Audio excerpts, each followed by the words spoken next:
Matapos ang eleksyon noong Mayo, nasa mahigit 100 araw na ang mga opisyal ng gobyerno na niluklok sa pamahalaan. Tingnan natin kung ano ba ang mga naging pagbabago sa Batangas makalipas ang 100 days na panunungkulan ni Batangas Governor Vilma Santos Recto. Yan ang ulat ni Isaiah Mirafuentes.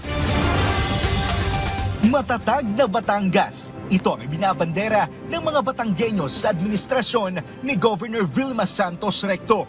Isa sa kanyang naging hangarin ay ang patuloy na ilapit ang Kapitolyo sa mga taga-Batangas. I just want to assure the people and of course my constituents na nagbigay ng tiwala sa akin na maibalik ko lang yung buwis na binabayad nila.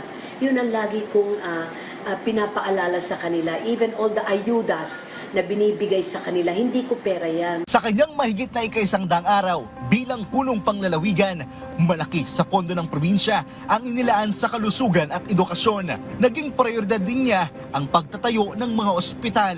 2 bagong ospital ang inaasang uusbong sa probinsya ng Batangas. Naglaan rin sila ng pondo para sa libreng tulong medikal, partikular na sa dialysis. Umabot naman na sa mahigit 700 ang scholars ng Batangas.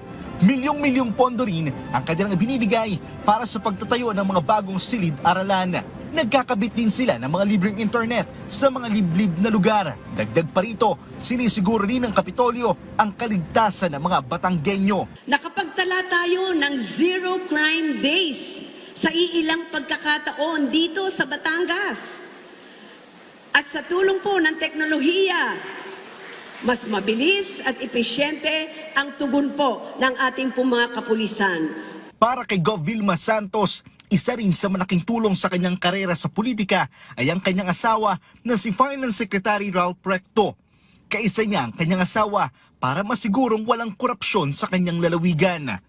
Pumupunta siya rito minsan once a month or minsan at twice a month just to double check all the documents na pinipirmahan ko, just to make sure na walang talo, walang malo doon na pinirmahan ko na baka mabalikan ako. Nangako ang kanilang gobernadora na patuloy pa ang paglago ng ekonomiya ng Batangas sa nalalabing panahon nila sa termino. Isaiah Mirafuentes para sa Pambansang TV sa Bagong Pilipinas.